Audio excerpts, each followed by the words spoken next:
podemos hacer una especie como de síntesis para ver qué es lo que ustedes han captado en este diplomado de teología bíblica. Como una especie de síntesis, como una, pues, sí, una manera que podamos decir, bueno, ¿qué es lo que realmente voy captando o voy como poniendo en mi vida en relación a lo que se ha presentado, ¿verdad? Sobre todo en la primera sesión, nosotros vimos todo ese tema de toda la estructura de la Biblia, la metodología, la historia, básicamente los contextos, ¿verdad? Y en los contextos de cómo se escribió, todo el proceso que hubo, pues a ver si ya entendimos qué es en realidad y la importancia que tiene la teología en la Biblia. Habremos entendido ya eso como con claridad. ¿Qué dicen ustedes? Sí, yo creo que la claridad tal vez no es 100%, o sea, lo hemos, bueno, al menos de mi parte, yo creo que lo que nos enseñó usted al principio y toda esa como filosofía, la verdad que creo que yo de vida, de estudio de la Biblia que hay que tener para poder entender, comprender y darnos cuenta de las cosas que necesitamos en nuestra vida, ¿verdad? Porque la lectura de la Biblia creo que la hacíamos, en mi caso, la hacía muy superficialmente, ¿verdad? Entonces, ahora con todo lo que usted nos ha explicado, de ver los contextos históricos, de no leer solo por leer, sino que usar tantas cosas que tenemos hoy a nuestra disponibilidad para aprender las situaciones del momento y con ellas aprender también, ¿verdad? Entonces creo que eso se hace más que todo con la práctica, pienso yo.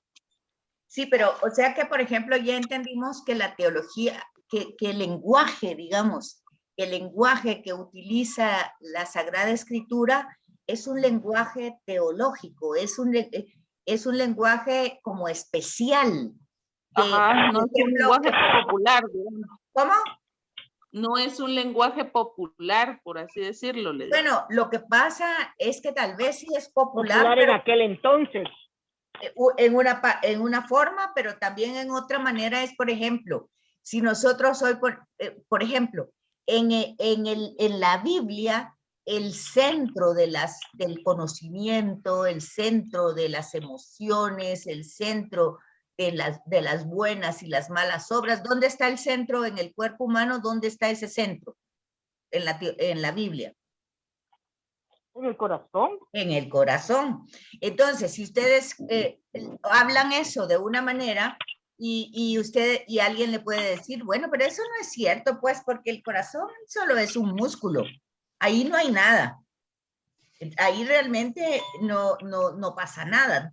Todo pasa en el cerebro, supóngase, ¿verdad? Entonces, le están diciendo algo cierto.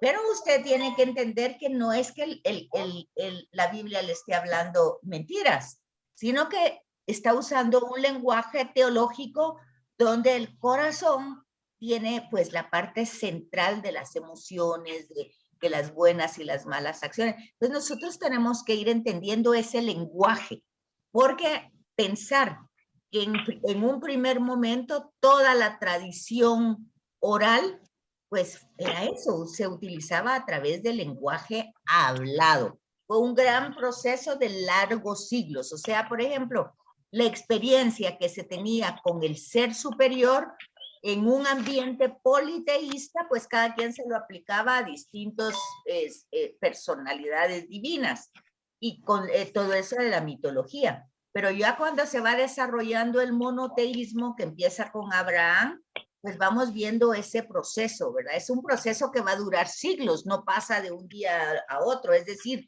en la escritura dice, y Abraham, pues Dios le habló y ya vemos que él marchó y lo vemos todo como inmediato. Pero pues, tenemos que entender que esa es la forma de hablar de la escritura. Pero en la historia cotidiana de la vida, todo lleva largos procesos.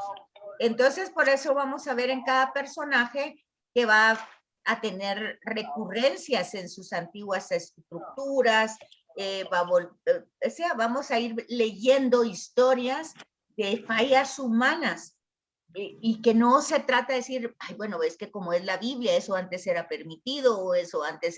No, eran procesos normales que se viven hoy también en la humanidad y que hoy le llamamos, por ejemplo, procesos de conversión, digamos, que duran toda la vida y que nunca, nunca, aun cuando ya estemos en el último momento de nuestra vida, pues no es que lleguemos a la plenitud, pero siempre vamos a estar con ese proceso de crecimiento. Ese es el tema, ¿verdad?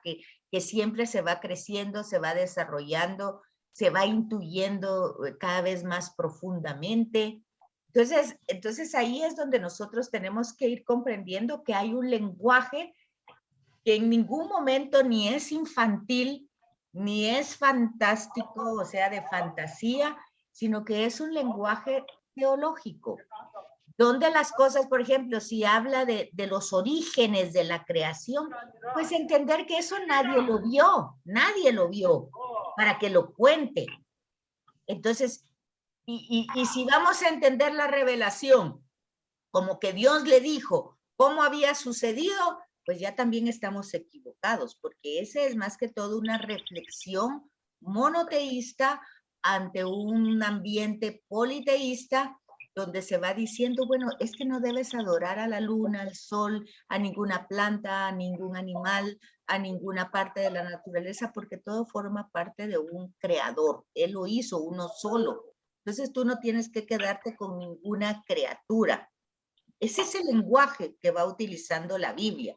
Entonces, no contradice nada ni la ciencia, porque, por ejemplo, le puede decir, sí, pero es ahí donde están los dinosaurios y dónde está el periodo prehistórico. O sea, y es que no está hablando de eso, pues está hablando de los orígenes, cómo se va a desarrollar primero, cómo se va a originar un pueblo, y un pueblo que viene básicamente de un ambiente pagano.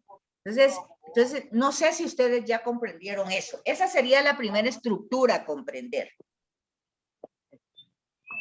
A mí lo que me ha llamado mucho la atención es que, y que nunca lo había leído así, pero no recuerdo bien cómo se llama, que uno tiene que ver, leer de acuerdo a si es yavista, si es eloísta, si es sacerdotal, monoteísta, politeísta, para poder entender mejor y trasladarse uno a ese tiempo para poder comprender mejor las escrituras. Pero que también si yo lo hago con mucha fe y pensando también que el eje central es Jesús y pidiendo el discernimiento del Espíritu Santo, que definitivamente es lo que a la fecha a uno le ha ayudado, porque esto para mí casi que nuevo va el contexto o cómo lo tengo que ver, si es el texto está basado o es yavista o es politeísta o si es eloísta. Eso es casi que viene siendo nuevo para mí porque nunca había pensado en eso cuando leía las escrituras. Pero eso está bien. Y eso, por ejemplo, eso ya es un avance, por decirlo así, porque eso lo informa la nota de pie de página. No sé si han leído ustedes la nota de pie de página, pero ahí les narra eso. Les dice, este es el ambiente que se está desarrollando, esta es la tradición ya vista, y la nota de pie de página de la misma Biblia es la que les va diciendo que hay que entender, para entender ese mensaje, o sea, para entender Génesis 1, que es un himno, en primer lugar, entender que es un himno. Entonces ahí vas con los géneros literarios, ¿verdad? Porque si lo vas a entender como una historia que pasó tal como pasó y pasó en 7 días y que ahí lo dice porque es palabra de Dios y porque antes los días duraban 100,000 años, entonces ya se fue uno a saber a dónde, ¿verdad? pero Ajá. ya realmente no puede uno, ya cambió todo el texto al darle esa interpretación, ¿verdad? Ajá. Ujú. En cambio, si uno entiende que es un himno que usa como estructura una semana y que termina con el sábado, que ya era parte del culto que se daba en un templo, ¿verdad? Los sábados, pues entonces ya era ya era una institución, o sea, el sábado empieza a ser una práctica, pero luego se vuelve una institución. Y cuando se vuelve una institución, pues ahí está ya esa institución presentada en el himno. Entonces, Ujú. ya ve cómo la institución se fundamenta en la práctica que se tenía de consagrar un día a Dios, pues primero se tiene una práctica y es igual que, por ejemplo, nosotros con la Eucaristía. Primero es la realización de que Jesús resucita, Él resucita y luego eso se institucionaliza en el domingo como el día del Señor. Es lo mismo, solo que lo otro es en el judaísmo y nosotros en el cristianismo día domingo. Pero el cambio no fue arbitrario, sino que tuvo un sentido. O sea, Dios hizo todo y un día hay que consagrarlo a Él como gratitud, como una acción de gracias por todo lo que Él ha hecho para nosotros. Entonces se consagra el sábado como una acción de gracias, ¿verdad? Entonces nosotros pues no consagramos el sábado, pero ¿cómo se dio el cambio? Bueno, se dio por la persona de Jesús, que él pues tiene la última cena y celebra todo en un ambiente judío, pero le da una nueva interpretación, luego padece, lo matan, muere, resucita el primer día de la semana y las primeras comunidades empiezan a reunirse ese día, el primer día de la semana. ¿Hasta qué? ¿Hasta cuándo o hasta qué forma? Pues hasta el momento en que digamos que ya se institucionaliza el día domingo. No sé si me captan eso. Tienen que abrir su micrófono para contestar y cerrarlo nuevamente. Eso es lo que Y nos yo, está, por lo menos a mí es lo que me está ayudando este curso, porque me está abriendo la mente a algo que yo leía la Biblia y tomaba para sí ciertas cosas, pero nunca lo había hecho en el sentido que estoy aprendiendo ahora. Entonces, ese sentido se llama sistemático, porque lo vamos llevando como un sistema ordenado.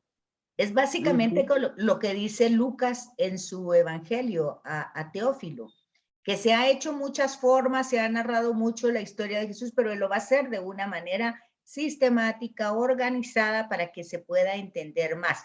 Entonces, Lucas va a utilizar la cronología, o sea, los tiempos, para que las personas se entiendan, pero esa es una forma pedagógica de decir las cosas, ¿verdad? Por ejemplo, él va a utilizar que Jesús murió, digamos, el Viernes Santo, luego que resucitó el primer día de la semana, luego que pasó 40 días ahí apareciéndose todo.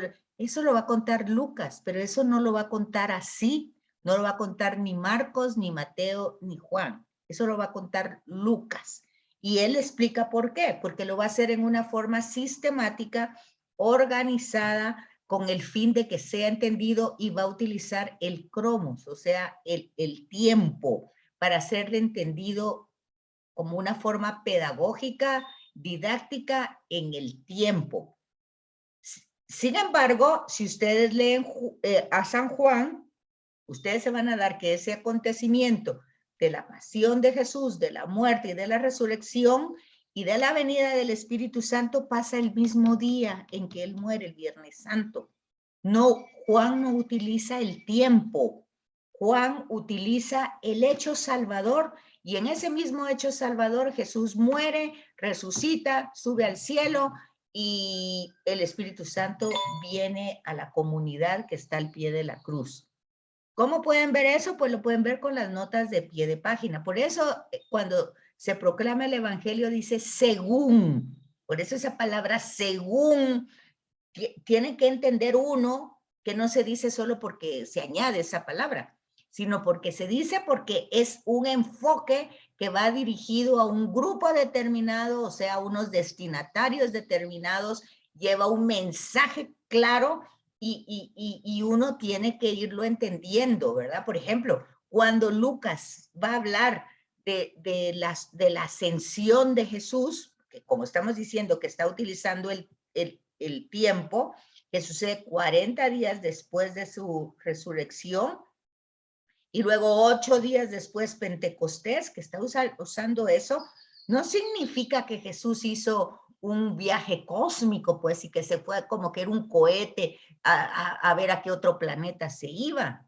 Eso, entenderlo así es equivocado. O sea, simplemente el lenguaje de la Biblia utiliza la nube. La nube como presencia de Dios forma parte del lenguaje bíblico. Y entonces ustedes ven que Jesús se eleva y una nube lo cubre. Eso es ya, quien entendió ya el lenguaje teológico de la Biblia, ya la nube representa en la tradición eloísta a Dios. Entonces yo ya tengo esa noción y yo ya sé que lo que está diciendo el texto es que después de su muerte Jesús está nuevamente vivo, pero está en la presencia directamente del Padre. O sea, ya la forma como yo lo voy a transmitir, sea niños, sea jóvenes, sea adultos, sea personas ancianas, como sea, ya va a ser en la capacidad que yo tenga de mi propia comprensión. Pero yo tengo que comprender que ese es un lenguaje bíblico. Por lo tanto, cuando los rusos fueron a la luna y dijeron, pues aquí no hay, acuérdense que ellos son ateos, ¿verdad? Entonces, y aquí no hay ninguna divinidad, aquí no está Jesús ni nada, no veo nada, no veo, pues ese señor, no, pues muy astronauta y muy científico y muy de lo que sea, pero pues no ha entendido nada, ¿verdad? Porque no se trata que dónde va a estar ahí en Marte, en Júpiter, o fui a la luna y no lo encontré, o a qué asteroide me tengo que subir para encontrarlo. No se trata de eso.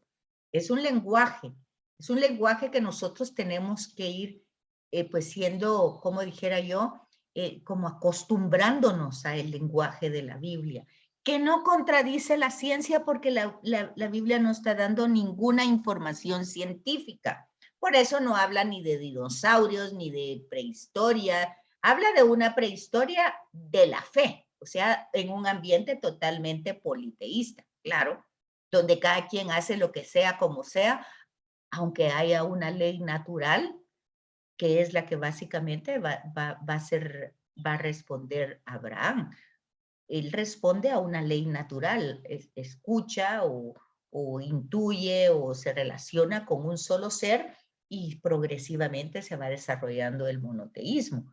Monoteísmo que todavía hoy a estas alturas no es clara. ¿Por qué?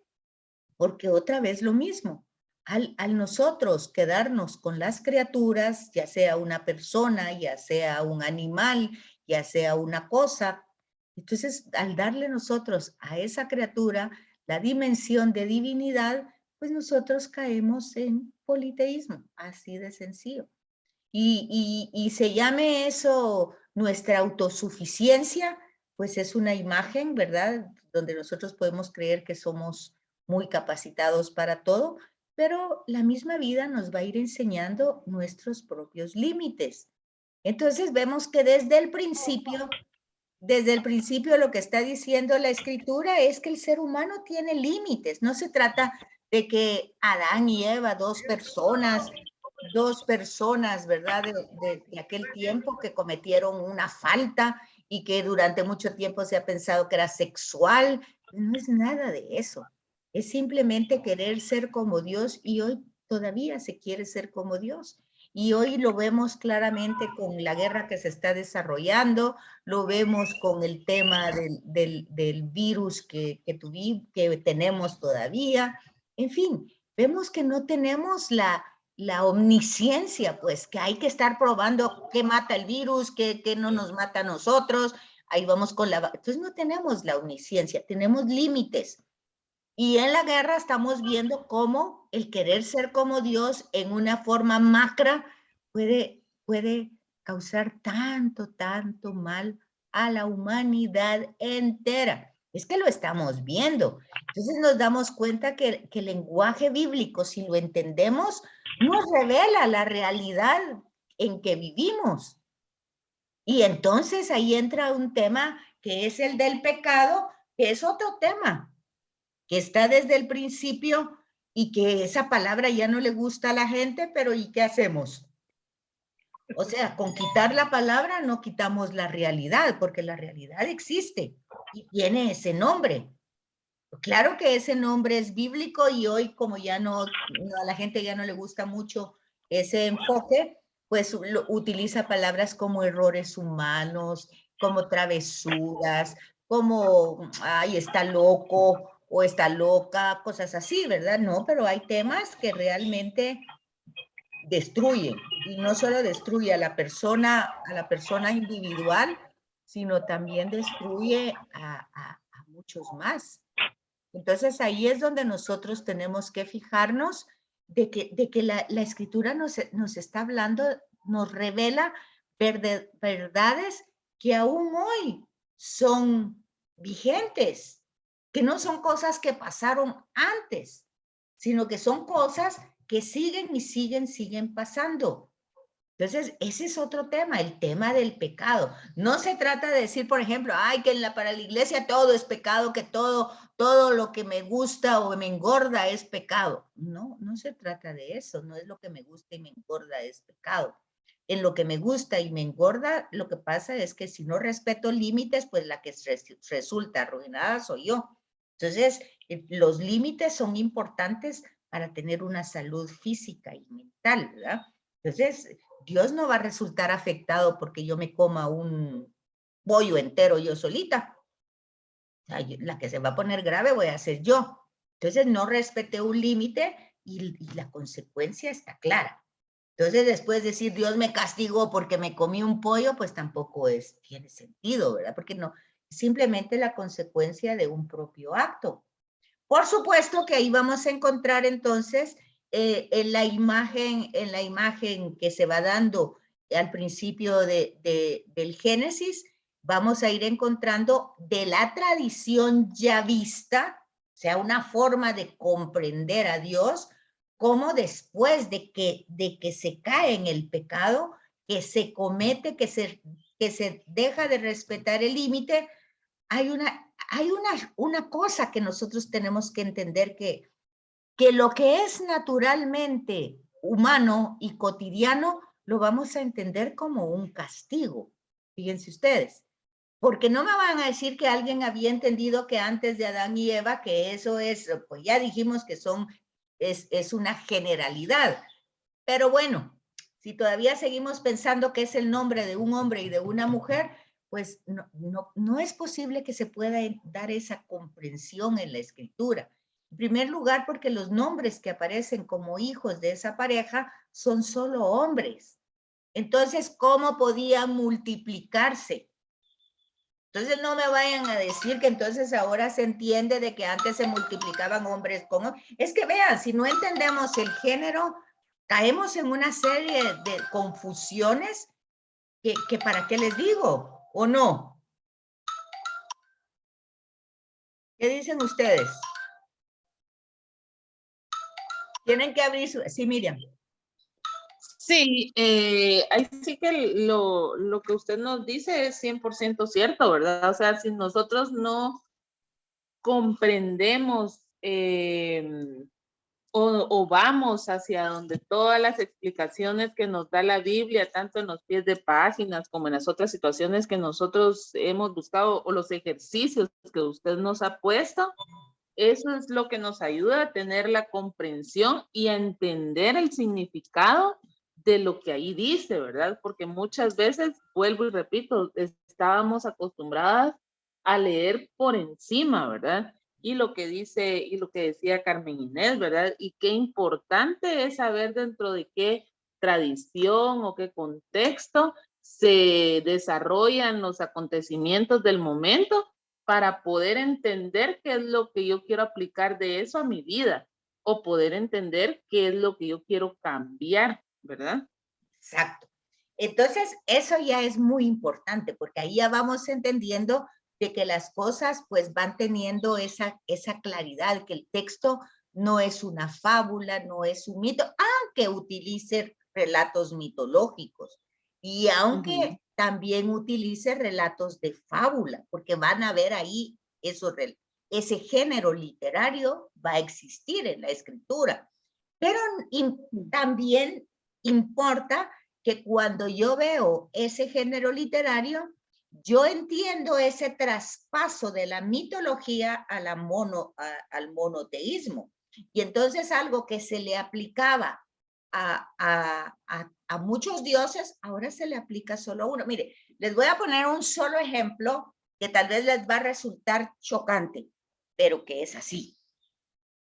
Imagínense ustedes que, por ejemplo, vean la custodia de la Eucaristía. ¿Qué forma tiene la custodia de la Eucaristía? ¿Qué forma tiene? De sol. ¿Y por qué? Porque realmente el sol fue una divinidad a lo largo de muchos siglos en muchas culturas. Ahora, ¿qué es lo que dice Jesús? Que Él es la luz del mundo. O sea, Él es el sol, pues no es Luis Miguel, es Él. Entonces, no, pero sí, fíjense. Entonces se dan cuenta que pero ahí hay todo un sentido de misterio, de un proceso histórico que uno lo tiene que ir comprendiendo. ¿Se dan cuenta? Yo anoche, desde mi cuarto, miraba esa luna preciosa ahí. Ay, sí, qué hermosura. ¿Vieron qué linda esa luna? Yo la miraba y decía, Hermosa. yo decía, es la luna, pero yo recuerdo que cuando yo la miraba, cuando era pequeña, yo miraba una especie de Jesús ahí dando la comunión. Yo miraba eso. Yo esos hoyos y volcanes y no sé qué que tiene la luna. Yo miraba la figura de Jesús dando la Eucaristía, así como las estampas, ¿se recuerdan? Que están esas estampas de primera comunión donde Jesús está dando la Eucaristía. Yo miraba eso y ayer decía yo, es como una hostia, es una hostia, desde aquí la miro como una hostia que viene desde el cielo. Bueno, todo eso es lo que se encuentra en la escritura que va teniendo un proceso, ¿verdad? Y ahí es donde nosotros debemos de comprender esa parte para no quedarnos en solo la superficialidad y nos damos cuenta que en mucho ya hemos entendido. Va. Entonces esa parte ya me tiene contenta, ya vamos entendiendo el lenguaje teológico. Luego vamos entendiendo el principio de una demanda. No, solo ya ve Carmen Inés, no estamos tan perdidas, ya vio. No, me da mucho gusto porque, ¿y sabe por qué estoy haciendo este repaso? No lo estoy haciendo porque justamente lo que le estaba diciendo a la chata hace un rato, que después son las exigencias de que es que yo no entiendo tanto y es que no sé cuánto, y decía yo, ay Dios mío, ¿de otra forma puedo yo explicarles, saber que entendieron? Porque ahora resulta que no entienden las preguntas de la autoevaluación, que son muy no sé qué, que vamos a ver, hacer el repaso con el viernes, a ver cómo están ellas, pues, porque si ellas están igual, estamos haciendo la cosa, no la estamos haciendo bien. Pero me da mucho gusto darnos cuenta que sí vamos captando, pero realmente ustedes pues han tenido formación antes, en cambio yo en otros grupos, aún con las monjitas, pues resulta que no tienen esa formación, van a creer ustedes. Pero es que fíjese, Betsy, que yo creo que a veces ni siquiera es suficiente la formación que se ha tenido, sino que uno tiene que después ir y no quedarse con lo que usted nos dijo. Porque a mí me pasa cuando yo me quedo con lo que usted dijo y llego al viernes siguiente, voy en gallo, ¿eh? Pero si durante la semana yo traté de oír algún video, traté de leer un poquito, por mínimo que sea, ya no llego en la misma situación. Que uno va entendiendo, porque cuando uno lee, entonces le vienen a la mente las palabras que usted dijo y lo que usted explicó y todo, y ya entiende de lo que se trata. Entonces creo que es mucho de no quedarse con lo que usted nos da, porque sabe qué es lo que yo pienso, que lo que usted nos da es tan rico, es tan completo, que si uno no se nutre, es demasiado, ¿me entiende? Entonces no lo logra captar. Sí, son Entonces, muchas, son muchas ideas. Porque que usted nos da un resumen de un poquito de lo que es la historia de la Biblia, un poquito de lo que es la historia de la Biblia, fíjese, no la historia del pueblo, sino que la historia de cómo se escribió, hasta nos ha hablado de que hay pergaminos, que hay papiros, que hay rollos, que hay, entonces, todo eso. Entonces, y luego nos habla también en un mensaje, en una explicación que nos da, nos habla de las tradiciones bíblicas, nos habla de cómo era el pueblo, nos habla de la historia del pueblo. O sea, es tanto lo que conlleva lo que usted nos dice, que si uno no va a leer, aunque sea un poquitito de alguno de los temas, no sé qué engaño, pues. Porque yo lo he experimentado. Yo cuando de verdad cierro el libro el día que usted termina y lo vuelvo a abrir el otro viernes, estoy en la calle, ¿verdad? Bueno, pero ya estamos viendo ahorita con el repaso que sí un poquito hemos caminado, ya eso ya me tranquiliza un poquito. Luego, otra cosa importante que la tenemos que tomar en cuenta. ¿Sí se van a poder conectar otra vez o ya no? Sí, yo sí. Yo hoy sí. Ok, bueno, es el tema de unidad del texto. Ya Miriam ayudaba un poco de tener esos 3 principios de unidad, ¿verdad? Ya Miriam decía hace un momento, pues que el eje principal es la revelación que da Jesús, obviamente, porque nosotros no somos judíos. Nosotros leemos el Antiguo Testamento para entender a Jesús. Ese es realmente el enfoque. Pero nosotros no somos judíos, ¿verdad? Somos apenas una raza mestiza que apareció hace apenas 500 años. Entonces nosotros no tenemos toda esta estructura de 4,000 años o de 5,000 atrás. Entonces apenas somos nosotros en la historia, somos niños todavía culturalmente, ¿verdad? Porque tenemos apenas 500 años de ir desarrollando nuestros ancestros, pues los anteriores, los que radicaban aquí, tendrán no sé cuántos siglos, pero nosotros como raza mestiza, es una raza nueva, pues es una mezcla. Entonces nosotros tenemos que entender que nosotros partimos de la revelación que da Jesús. Entonces ahí es donde tenemos que ver la unidad de la revelación y de lo que dice Lucas al final en los caminantes de Maús, toda la escritura habla de mí, ¿ok? Entonces, a partir de lo que él dice, de lo que él hace, tenemos que ir retrospectivamente para atrás. Ese es el eje. Ese es el eje más importante, ese es el eje central para la comprensión de los textos. Ahora bien, hay que fijarse que cuando Jesús habla, hay que fijarse que por ejemplo, él puede decir, a ver, este es también como una especie de, no de examen, sino que es de pregunta. Fíjense pues. Por ejemplo, Jesús en un momento puede decir, y de hecho dice, y hay que ver el contexto para entender por qué dice así. El que no cosecha conmigo, el que no está conmigo está contra mí. El que no cosecha conmigo desparrama. Esa es hay que ver el contexto de ese dicho. Hay que ver el contexto de ese dicho. Porque luego hay otro dicho muy similar, que es cuando Jesús los manda a misión de 2 en 2, y entonces regresa Juan y le dice, ¿verdad? Maestro, vimos a otros ahí que están predicando y haciendo las mismas cosas que hacemos nosotros. ¿Qué hacemos? Los quemamos, pedimos al cielo que caiga fuego, y dice, no, déjenlo, porque los que no están contra nosotros están a favor de nosotros, ¿verdad? O sea, pareciera lo mismo, pero no es lo mismo, ¿verdad? Porque si están haciendo lo mismo que nosotros, no están contra nosotros. Fíjese, pareciera que es lo mismo, pero no es lo mismo. Porque la primera parte, el que les dije, el que no está conmigo está contra mí. Estos no estaban con él. Y sin embargo están haciendo lo que él hace. Fíjense pues. Entonces la primera parte dice, el primer ejemplo es, los que no están conmigo están contra mí. Y los que no siembran conmigo, los que no cosechan conmigo, desparraman. Okay. Entonces, esa es una forma radical.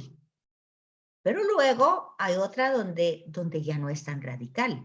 Estos no están conmigo, pero están haciendo lo mismo que yo. Entonces hay que ser tolerante. Hay que ser radical. Fíjese la propuesta de Jesús. Hay que ser radical. En determinados momentos hay que leer el contexto de esa afirmación de Jesús. Y luego, ¿cuándo se puede ser tolerante? Fíjense. No sé si me comprenden ese ejemplo. Hay más, pero me comprenden ese ejemplo. Ahí hay que ver el contexto, porque si no, podemos decir que son dos cosas, que Jesús está diciendo dos cosas contradictorias. Y sin embargo, está diciendo dos cosas que se complementan, pero para eso tengo que entender el contexto.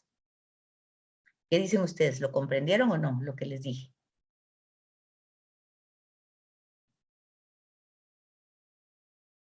En un minutito se va a acabar la suma ahorita.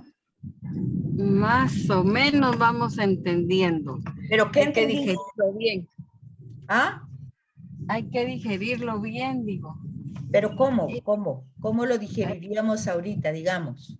Bueno, ya se va a acabar ahorita y mientras se vuelven a conectar vayan digiriéndolo, ¿no? Un poquito rápido, no dejemos 8 días para digerirlo, porque se nos olvida. Bueno, ok. En lugar de digerirlo, nos da amnesia y ya se nos olvida, ya no sabemos. Entonces tratemos de digerirlo ahorita.